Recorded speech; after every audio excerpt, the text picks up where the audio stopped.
Mumpung presidenmu saat ini sudah Prabowo, maka berdemolah sejadi-jadinya, minta kenaikan gaji, kenaikan tunjangan ini itu, insya Allah pasti akan dikabulkan. Kalau tidak saat ini, mungkin nanti, atau suatu saat nanti, pasti akan dikabulkan juga. Para hakim sudah 12 tahun gaji tak naik-naik, baru di era Prabowo gaji hakim dinaikkan. Guru juga sudah dinaikkan gajinya. Pada peringatan Hari Guru Nasional kemarin, Presiden Prabowo malah sempat menangis di hadapan para guru. Ini belum yang saudara-saudara perlukan. Isak Presiden dengan suara yang tercekat disambut tepuk tangan gemuruh para guru yang hadir dengan rasa bangga. Kami sadar apa yang kita berikan pengumuman hari ini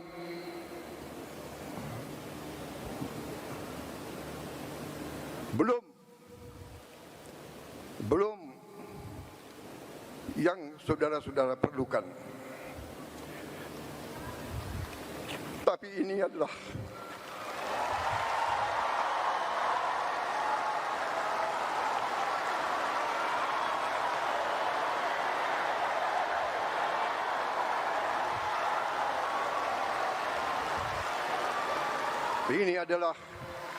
upaya kami dan ini akan kami upayakan terus. Tidak hanya hakim, guru, tapi juga buruh UMR-nya sudah dinaikkan di era Presiden Prabowo.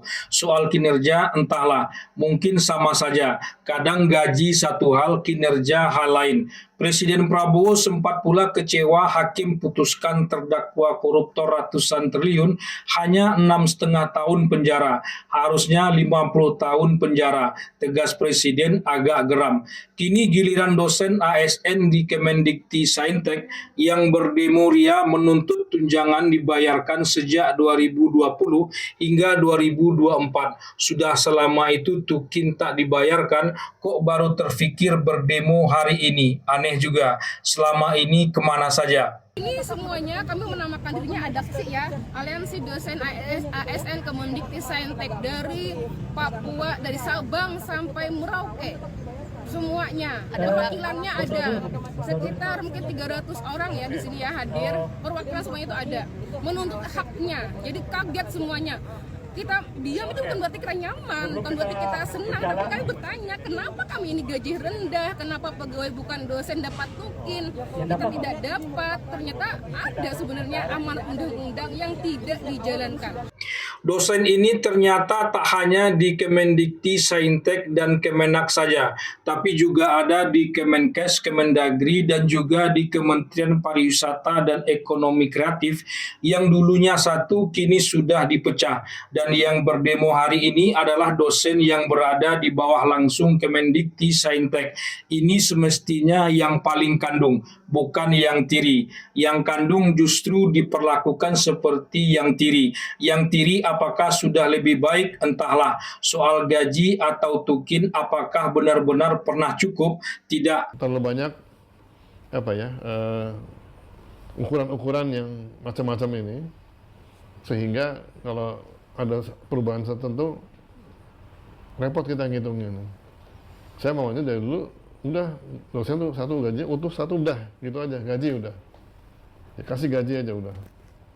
Performance kan ya kita nilai dari masing-masing lembaga lah, menilai oh ini kurang baik lah ya dikurangin lah konditanya atau apanya gitu.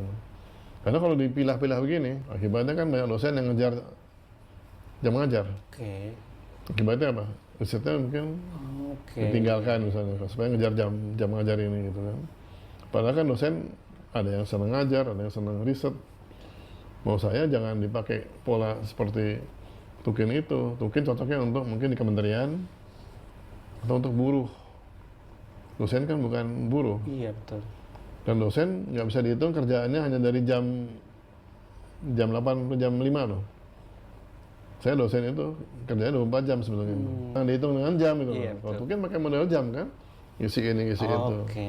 Jadi mau saya udahlah kasih yang cukup, yang memadai, udah dia kan kerja fleksibel waktunya gitu loh. Bisa ngatur untuk apa, untuk semuanya. Jadi dapat tiga-tiganya. rumit juga kita menelusuri asal-muasal demo dosen Kemendikti Saintek ini, termasuk seluk-beluk tukin yang tak diterimanya sampai 4 tahun itu dan minta dibayarkan hari ini juga, di tengah efisiensi yang sedang dilakukan pemerintah. Buat makan bergizi gratis ada uang, buat tukin dosen masa tak ada uang. Harusnya ada, kata jubir dosen yang demo di televisi kemarin. Jadi saya nggak tahu ya siapa yang salah ya. Apakah Mas Nadiem yang salah atau gimana gitu. Tapi saya underline terkait dengan pernyataan Pak Prabowo gitu. Di mana beliau selalu mengatakan bahwasanya pemerintahan beliau merupakan kelanjutan dari pemerintahan Pak Jokowi. Baik. Jadi dengan asumsi positif yang seperti itu, kami melihat bahwasanya sesungguhnya ketika tim transisi sudah berjalan dengan baik lah gitu kan ya. Baik. Karena kan antara Pak Jokowi dan Pak Prabowo itu tidak ada masalah sebenarnya gitu. Oke. Tapi kok kementeriannya ketika dipecah menjadi bermasalah. Kemudian yang kedua, Mas, sebenarnya Kemendikti Saintek ini sudah mendapatkan anggaran dari negara sebesar 57 triliun. Dan mereka tidak mau untuk memakai yang 57 triliun itu untuk membayarkan tukin dosen. Oke. Mereka malah mengajukan anggaran tambahan. Kenapa nggak diambilkan saja dari 57 triliun itu gitu? Misalnya hitung-hitungannya cuma 8 triliun yang harus dibayarkan gitu kan ya. Baik, langsung. Apakah para dosen yang mengklaim jumlah mereka se-Indonesia 80.000 orang ini perlu meminta bantuan para mahasiswa untuk berdemo menuntut dibayarkan tukin mereka ini? Perlu, tapi apakah para mahasiswa mau berdemo untuk tukin ini? Tidak. Demo para mahasiswa bukan untuk segelintir orang seperti itu. Demo mahasiswa untuk orang banyak, untuk seluruh rakyat Indonesia. Tapi lumayan juga kalau tuntutan tukin dosen itu dikabulkan Presiden Prabowo. Ada dosen yang bisa menerima uang sampai 1 miliar rupiah.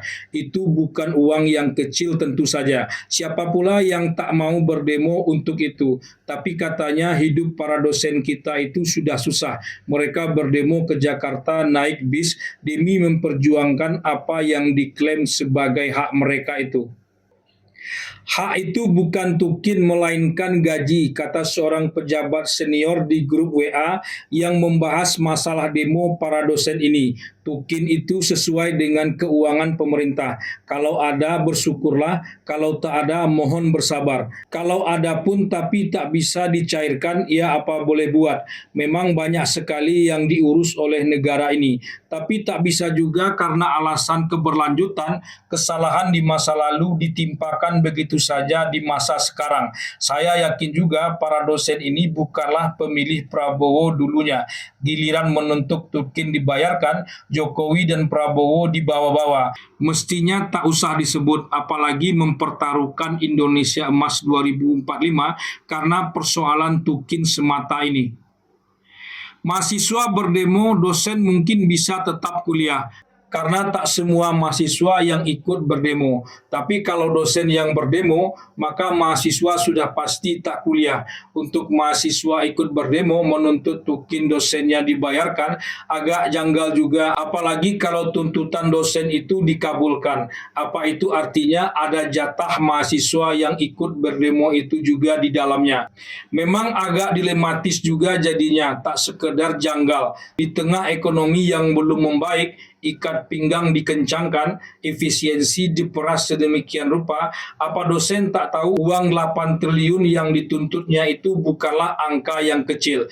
Tak bisa ditalangi dulu pakai uang pribadi Presiden Prabowo, seperti halnya menjalankan program makan bergizi gratis. Entahlah.